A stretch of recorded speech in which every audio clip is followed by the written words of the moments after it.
İyi akşamlar. İyi akşamlar, hoş geldin Tarık. Gel işte gel, yetiştin yemeğe.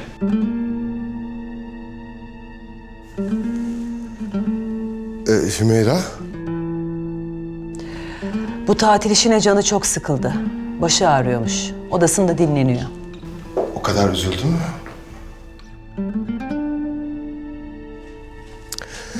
Tamam, ben müsaadenizle ona bir bakıp geleyim.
Aşkım.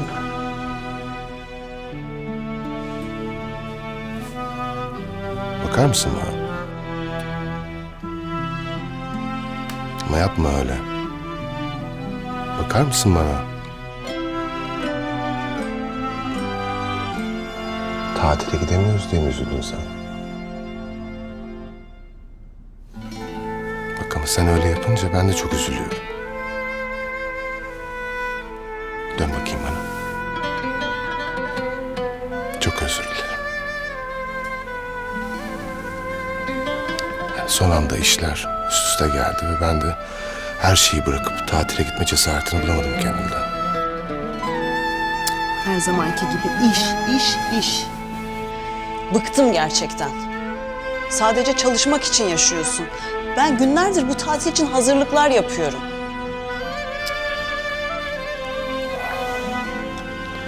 Canım çok özür dilerim. Yani ne desen haklısın. Çok özür dilerim. Sana söz veriyorum bak. Yeni bir tatil planı yapacağım. Onu da dünya yıkılsa iptal etmeyeceğim. Hep aynı şeyi söylüyorsun ama o gün hiç gelmiyor. Seninle baş başa kalmaya ihtiyacım var Tarık, anlasana.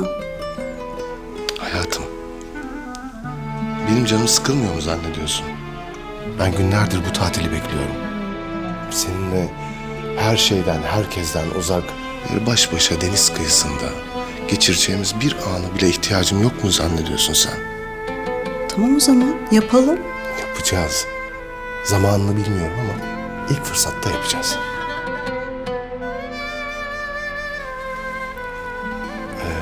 Ayrıca yarın akşam seninle dışarıda güzel bir yemek yiyelim mi?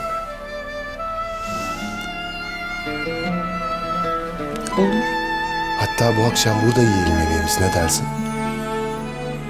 Tamam. O zaman ben inip haber vereyim odamızda olacağımızı.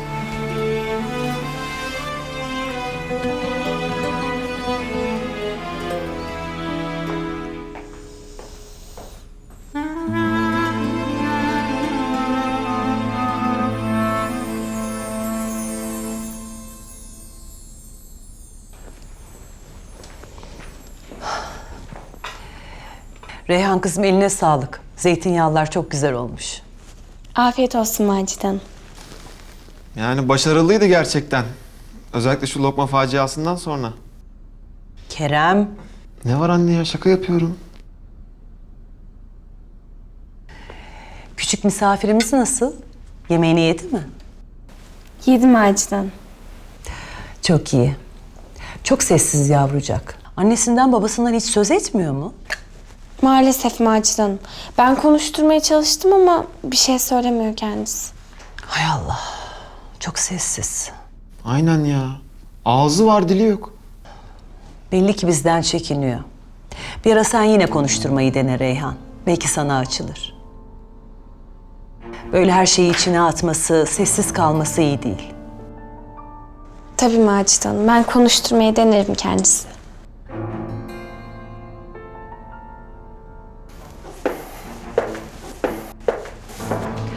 Tarık, Humeyra nasıl? İyi. Ama odada kalmak istiyor. Ben de onu yalnız bırakmayayım dedim. Biz odamızda yemek yiyelim diyoruz. Müsaadenizle ama her şey yolunda. İyi bari. Humeyra da haklı. Bu tatili çok istiyordu. Yani istiyorduk. Ama işler. Neyse Kerem geldi. Benim yükümü biraz hafifletecek. O zaman karımla daha fazla ilgilenebileceğim inşallah. Hiç anlatmıyor bana bugün neler oldu. Şöyle detayıyla bir anlatsana. Şirkette neler oldu? Bugün toplantıda döktürdüm Macide anne. Görmeliydiniz. Eh be enişte, sen de. Niye öyle diyorsun oğlum? Gayet iyi konuştun. Sen olmuşsun. Gezmeyi bırak da işe gel. Şirket seni bekliyor. Başlayacağız yavaş yavaş. Kaçış yok. Ben Yıldız Hanım'a söyleyeyim de bize bir şeyler hazırlasın. Müsaadenizle. Afiyet olsun.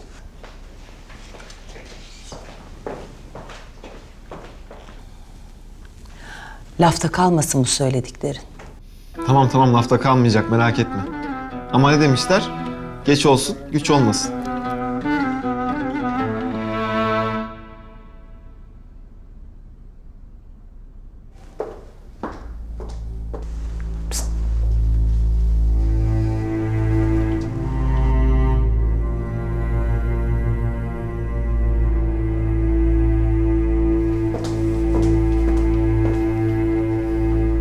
Bana bak.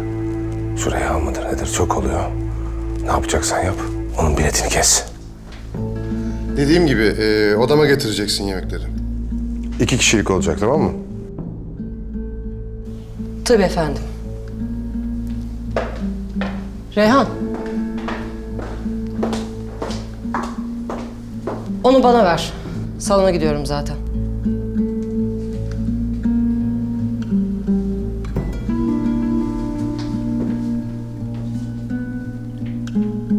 Az daha yakalanıyorduk. Çalıştır kafayı Vildan, çalıştır. Bu kızı buradan göndermem şart.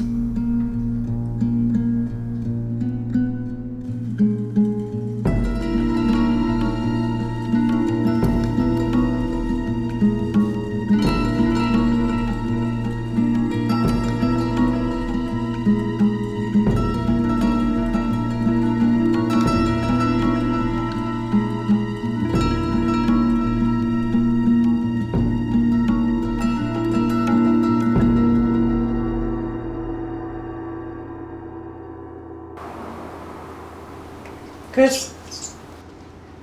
Şşt. Kalk hadi kalk. Yeter yattığın, akşam oldu. Şşt. Aman hemen de kork zaten. Tamam kalkıyorum. Çabuk, çabuk hadi.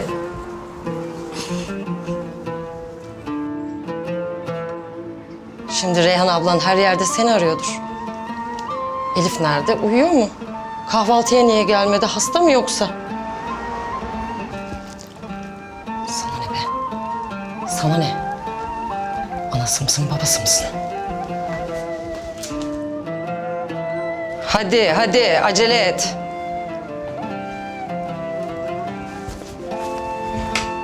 Sabah sabah kimseyi çekemem.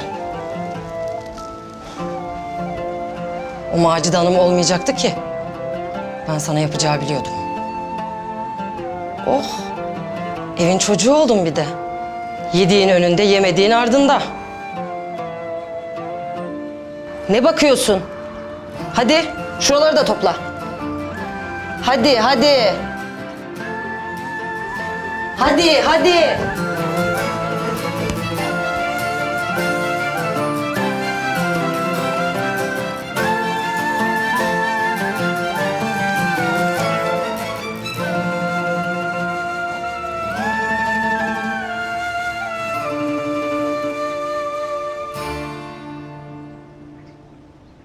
Hayatım, kahvaltıya gelmiyor musun?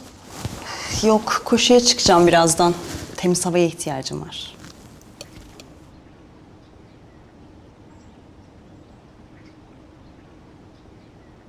Çok gerginsin. Çok iyi geldi Tarık. Bak, buraları çok kasılmış. Ama ben senin neden moralinin bozuk olduğunu, neden bu kadar sinirli olduğunu, her şeye tepki verdiğini biliyorum. Neden? Annen o küçük kıza torunuymuş gibi davranıyor hala. Bundan vazgeçmedi. Onu o kadar uyarmama rağmen. Üstelik senin de bu konuda ne kadar hassas olduğunu biliyor. Sen farkında değilsin belki ama istemeden de olsa etkileniyorsun. Annen de gereksiz yere üstüne düşüyor küçük kızın. Senin de moralin bozuluyor tabii. Sinirlerin bozuluyor. Ama ben seni böyle görmek istemiyorum. Böyle gergin, böyle sinirli görmek istemiyorum. O yüzden annenin yaptıklarına daha fazla takılma, olur mu? O bunları düşünemiyor. Yaşlandı sonuçta. Ama sen benim için kıymetlisin. Ben senin üzülmeni istemiyorum artık. İyi ki varsın. İyi ki yanımdasın. Akşam için sabırsızlanıyorum. Ben de. Uzun zamandır baş başa yemeğe çıkmamıştık. Evet, bunu hep yapalım bence. Tamam. Şimdi ben bir şeyler atıştırıp holdinge geçeceğim. Tamam aşkım. Görüşürüz. Görüşürüz.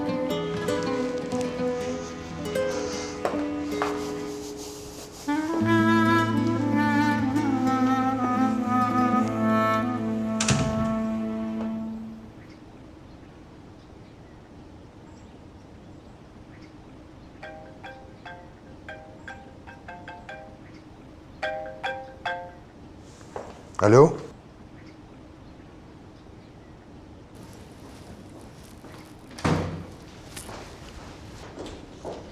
Aman aman, birileri uyanmış. Oo, daha gözler yumuk yumuk. Günaydın Macide Hanım. Günaydın. Ben uyanınca o da uyandı. Yat diyorum, uyu diyorum, dinlemiyor. İlla ben de geleceğim. Değil mi? Nasıl arzu ediyorsa öyle yapsın. Tabii. Vildan, Buyurun Macide Hanım. Hümeyra'nın odasına bir bakar mısın, yakın gözlüğüm orada mı diye. Dün o telaşla herhalde orada unuttum. Tabii Macide Hanım, eğer oradaysa getiririm. Humeyra Hanımlar da kahvaltıya geçmişlerdir zaten. Serada biraz işim var, masaya bırakırsın. Teşekkür ederim.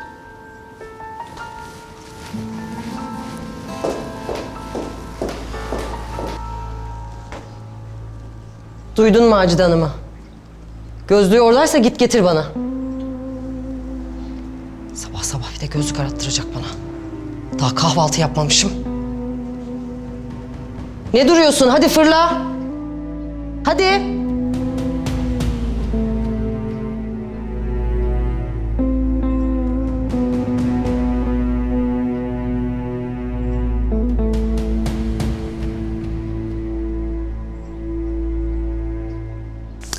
Bu gayet şık aslında.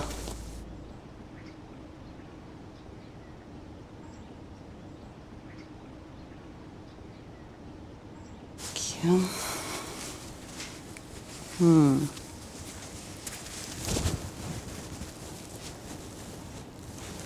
Bu daha güzel. Bir de kolyeye bakayım. Evet.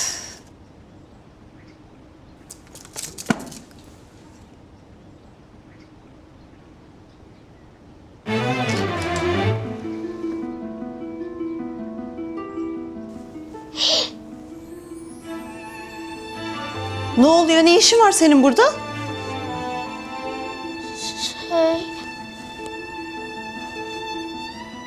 Ne ne? Evin kızı mı sandın kendini? Öyle odalara dalmalar falan. Sen kim oluyorsun ya? İnsan önce bir kapıyı çalar. Kimsin sen, kim? Ben bilmiyordum burada olduğunuzu. Özür dilerim. Özrü kabahatinden büyük. Demek ben yokken başka zaman giriyordun sen odama, ha? Hayır, yanlış anladınız. İnanamıyorum ya, inanamıyorum.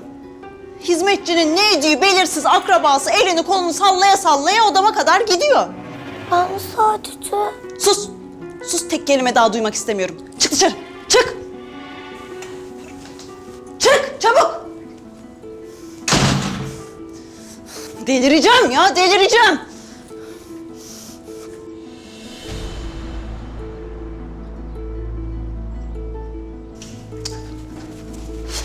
Olacak şey değil, bu kadarı da fazla artık. Vildan! Vildan! Buyurun Humeyra Hanım. O küçük kızı bir daha görmek istemiyorum. Kim? Elif'i mi?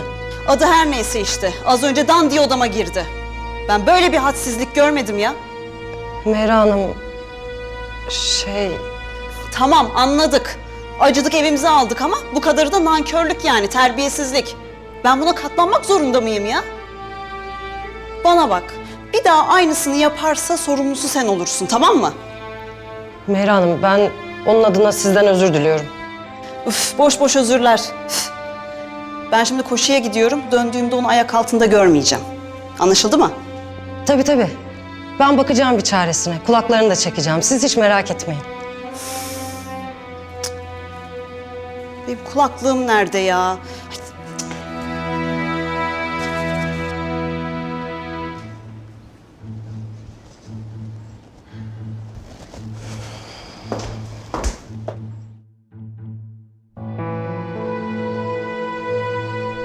Gir hadi gir.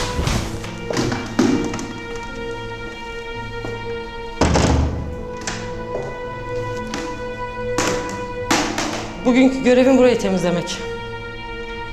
Şu göbek taşı var ya, burayı bal dök yala yapacaksın.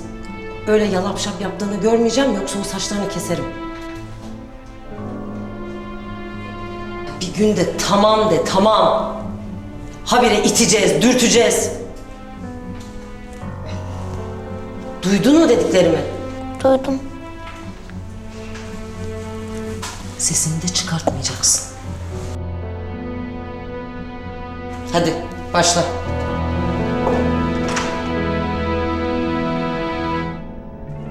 Duvar arasında sıkıştım kaldım. Annesiz, sevgisiz, çaresiz yaşarım. Kara kışlar geçmez mi? Bahar hiç gelmez mi? Yoruldum ağlamaktan. Nedir günahım?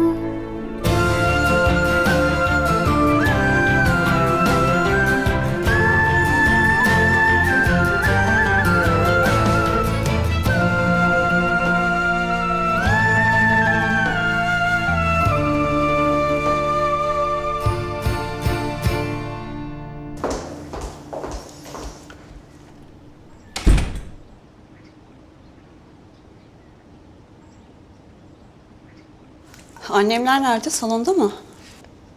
Yoklar Humeyra Hanım. Mustafa ile birlikte vakfa gittiler. Kerem? O da yok. Ha, kimse yok yani. İyi, tamam, ben duşa giriyorum şimdi. Bana bir portakal suyu hazırlasana. Hemen. Ha, şu senin kız ortalıklarda değil mi? Yok yok, ben ona ufak bir iş verdim. Merak etmeyin, sizi rahatsız etmez. İyi.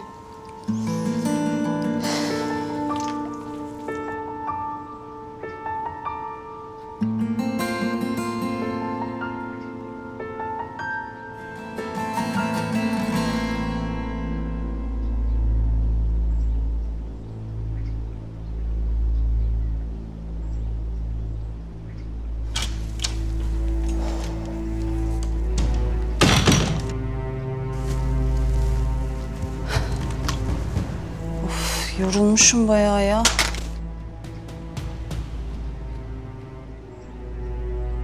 Şuraya bak, toplamamışlar bile. İlla söyleyeceğiz.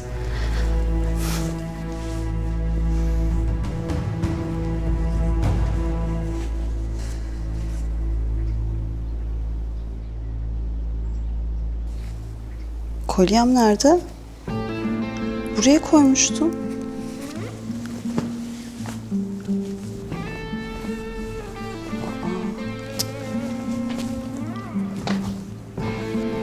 Allah Allah. Buraya koymuştum. Elbiseyle beraber buraya koymuştum, eminim. Allah Allah.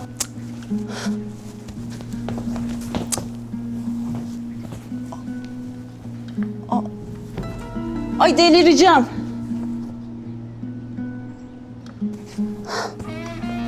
Kolye yok. Aa.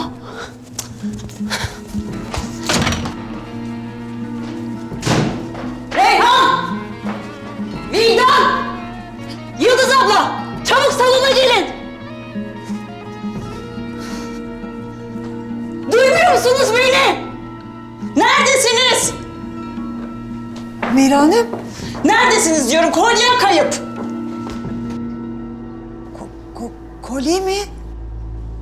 Ben bir şey anlamadım. Kolyem kayıp ya, kimde kolyem? Kimde mi? Yatağımın üstüne bıraktığım kolyem yok. Kimse çabuk söylesin. Humeyra Hanım, bir yanlışınız var sizin.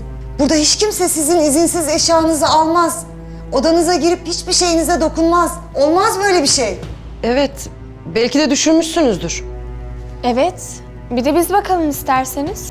Sen çok akıllısın bakıyorum da. Kimse bir yere kımıldamıyor. Son kez soruyorum. Kolyeyi kim çaldıysa suçunu hemen itiraf etsin, yoksa ben yapacağımı biliyorum.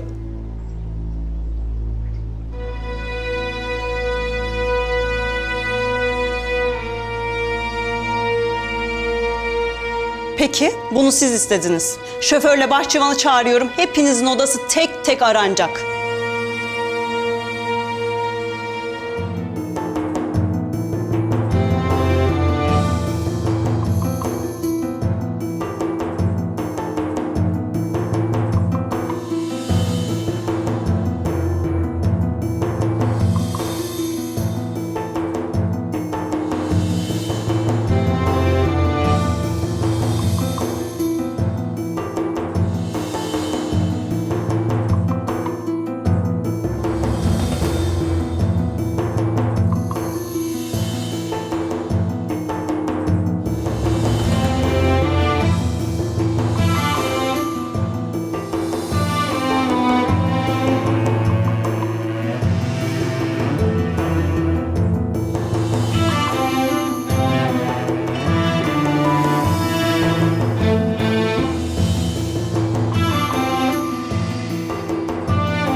Nereden buldunuz bu kolyeyi? Reyhan'ın odası mı?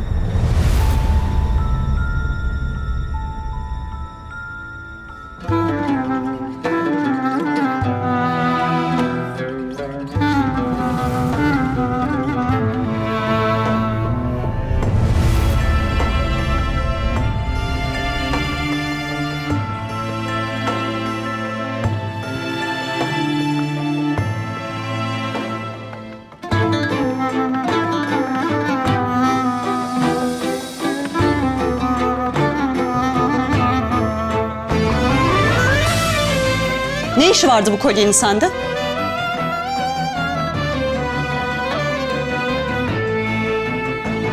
Abla ben almadım. Ona değil, bana cevap vereceksin. Çaldığın kolye benim, hatırlatırım.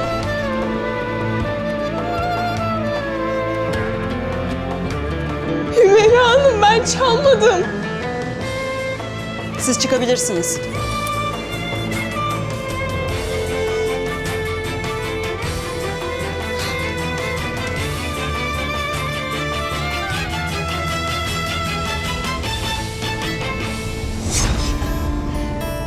Rica etsem bana biraz yardım eder misin? Karar veremiyorum da. Sence hangisi?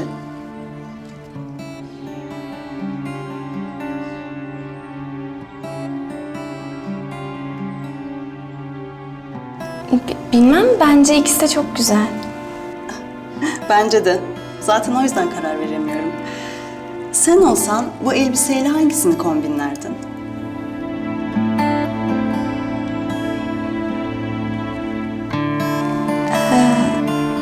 Yani sanki şu daha güzel gider gibi. Tamam o zaman. Bunu ben takıyorum. Bunu da sen alıyorsun. Ne? Efendim? Bunu sana veriyorum diyorum.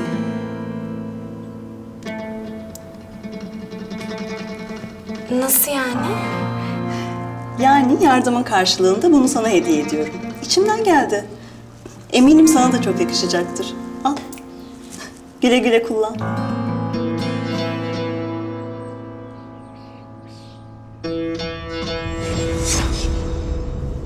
O gün. O gün sen kafana koymuştun değil mi? Hangi gün? Bakın ben ne dediğinizi anlamıyorum.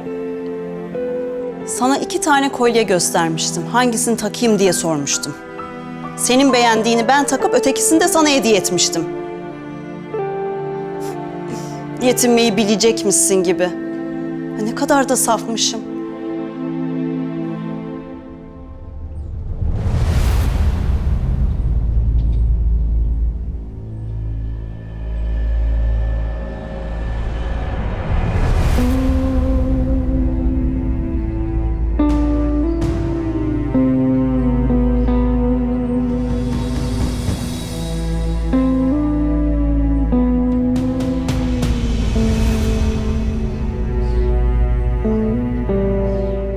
Humeyra Hanım, bakın ben çalmadım sizin kolyenizi.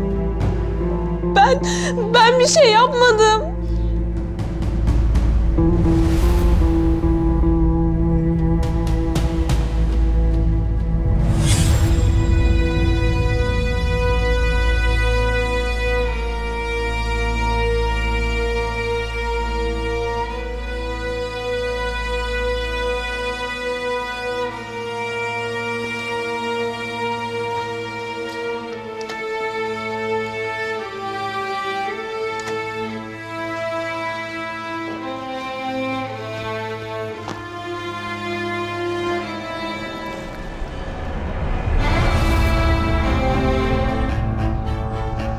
Vallahi tam aradığım şey. Hem de yatağın üzerinde.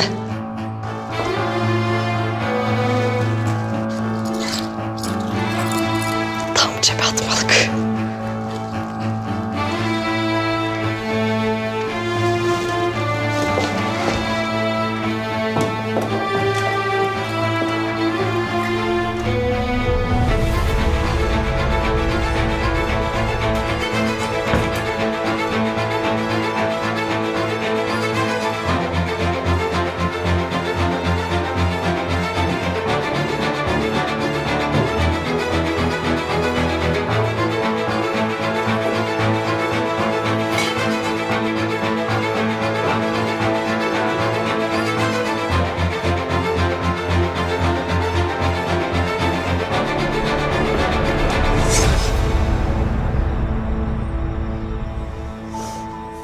İnsan bunu nasıl yapar ya? Yediğin kaba pisledin Reyhan. Humeyra Hanım,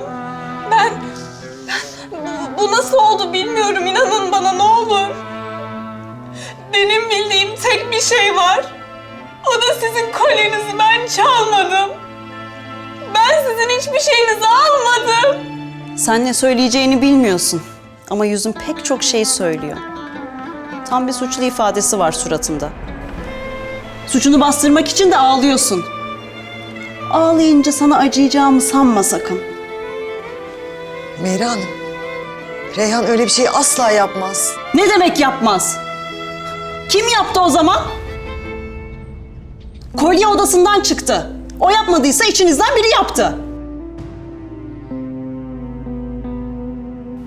Yani sonuçta kolye benim odamdan çıkmadı. Kes Vildan! Çıkın dışarı. Odanıza mı gidiyorsunuz? Nereye gidiyorsunuz? Çıkın.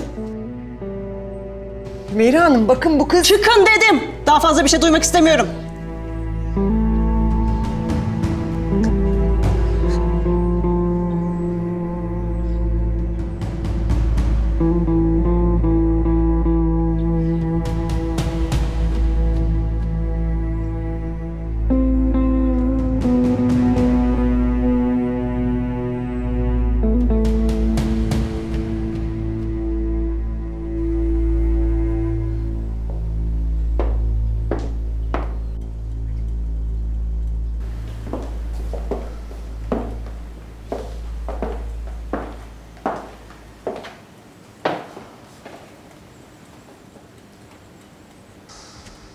Meğer ne işler karıştırıyormuş Reyhan da. Haberimiz yokmuş. Sus Vildan sus. Yoksa bütün hıncımı senden çıkartacağım şimdi. Reyhan öyle şeyler yapmaz. Başkasının malına göz dikecek bir kız değil o. Reyhan'ım suçsuz. Eminim ben. Hatta kefilim de. Yok hayatta inanmam. Ya başka işler var bu işin içinde. Aman be abla. Ne iş olacak işte? Ayaklanıp yürümedi ya kolye. Kızın odasından çıkmış işte. Ya o yaptı ya da... Ay şimdi anladım. Sen bunları Humeyra Hanım bilerek, isteyerek yaptı diyorsun ha? Öyle mi? Vildan, saçma sapan konuşup benim asabımı bozma şimdi. Uf Yıldız abla ya. Bir tutturdun Reyhan yapmaz, Reyhan yapmaz.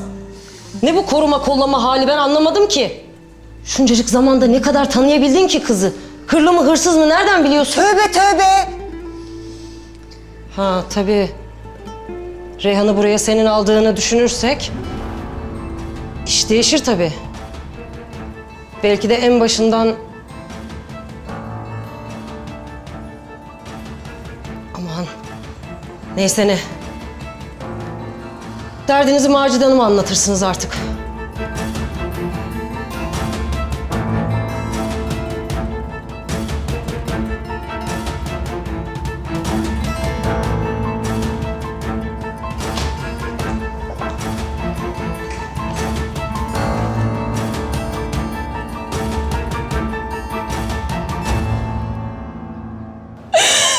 Humeyra Hanım, yemin ederim sizin kolyenize elimi bile sürmedim ben.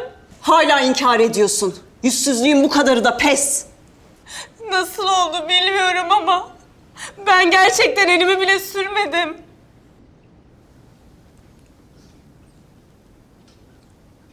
Bu kolye kendi kendine mi gitti odana ha? Bir de ağlıyorsun. Bravo sana. Çok iyi oyuncuymuşsun gerçekten. Gören de seni saf bir şey sanır. Ben çalmadım. Ben çalmadım. Daha fazla çabalama istersen her şey ortada. Yediğin kaba pislemek bu olsa gerek ha? Bu muydu senin teşekkürün? Utanmaz. Seni evimize aldık, iş verdik. Bu nankörlüğü mü yapacaktın bize? Nasıl yaptın böyle bir şeyi? Ama artık düştü masken. Beceriksizliğini, sakarlığını sineye çektik ama bu başka. Bir insanın onuru, gururu olur. Ama bu kelimeler sana çok uzak. Senin yüzünün astarı yırtılmış bir kere. İflah olmazsın sen. Şimdi defol git bu konaktan. Evimde bir hırsız barındıracak değilim, defol!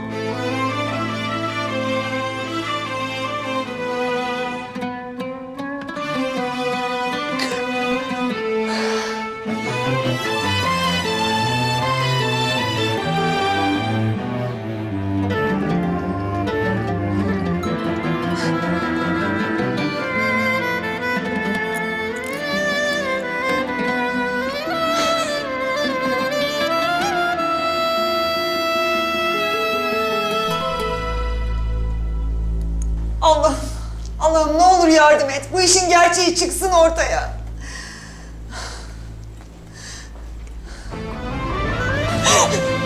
Reyhan! Reyhan kızım!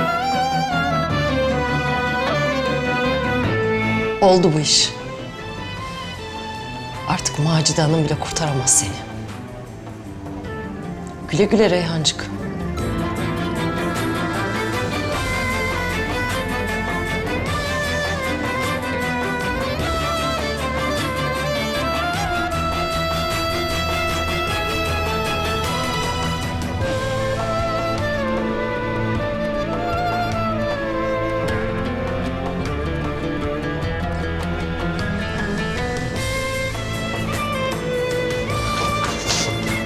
Reyhan kızım! Reyhan kızım!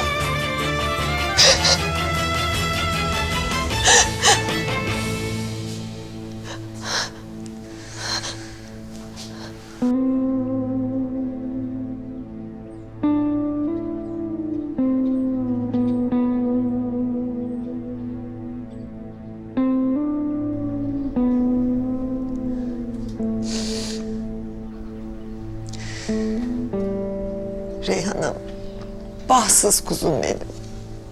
Hadi ağlama artık.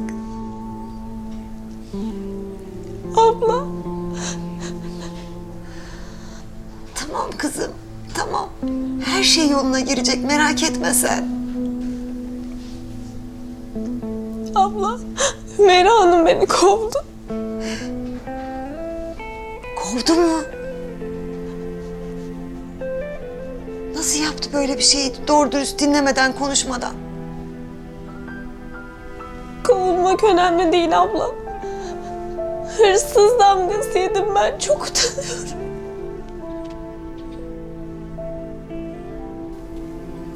Hadi ama ağlama artık, hadi. Abla Humeyra Hanım'ın söylediklerini bir duysaydın.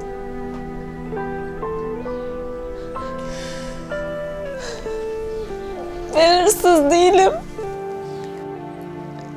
Annemin üzerine yemin ederim ki elimi bile sürmedim ben o kolyeyi. Sürmedim abla, yemin ederim sürmedim. Biliyorum Reyhan'ım, biliyorum. Sen böyle şeyler yapmazsın. Er ya da geç her şey ortaya çıkacak. Allah büyüktür kızım. Masumun da, mazlumun da hakkını yere koymaz. Abla, kolye benim odamdan çıktı. Kendimi nasıl haklarım? Kim inanır bu saatten sonra bana? Ya bu iş nasıl oldu? Hala aklım sırrım ermiyor. Macide Hanım öğrenirse güveni çok sarsılacak. Çok. Konuşuruz kızım. Anlatırız meramımızı. Merak etme sen. Hadi ağlama artık güzel kuzum benim.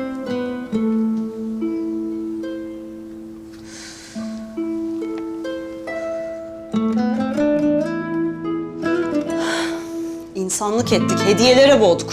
Mükafatı buymuş demek ki. Bir de geçmiş karşıma bayık bayık ağlıyor. Ben yapmadım etmedim diye ya. Yeminler etti bir de utanmadan. Allah'tan kork be. Humeyra Hanım, geçmiş olsun. Sağ ol. Canınızı sıkmayın diyeceğim ama kolay değil tabii. İnsan çatısının altında çiğ süt emmiş birinin olduğunu fark edince haliyle canı sıkılıyor. Ama siz de nereden bilecektiniz ki Reyhan'ın böyle biri olacağını? Ne demişler? Sarımsağı gelin etmişler, 40 gün kokusu çıkmamış. Ne anlatıyorsun sen ya? Reyhan'ı diyorum. Gerçek yüzünü güzel sakladı bizden. Ama sonunda çıktı foyası. Zaten geldiğinden beri evde düzen kalmamıştı. Şimdi bir de bu Elif geldi. Tam oldu. Kusura bakmayın. Onu da ben sarmış gibi oldum sizin başınıza ama... acıdım da getirdim eve. Nereden bileyim ki Reyhan'la iyi anlaşıp böyle çete gibi gezineceklerini? Nerede o bücür? Ayak altında dolaşmasın diye iş verdim. Akşama kadar anca bitirir. Bittiyse işi hemen müştemilata götür, gözüm görmesin. Bir de şimdi onu çekemem. Peki Humeyra Hanım. Hemen.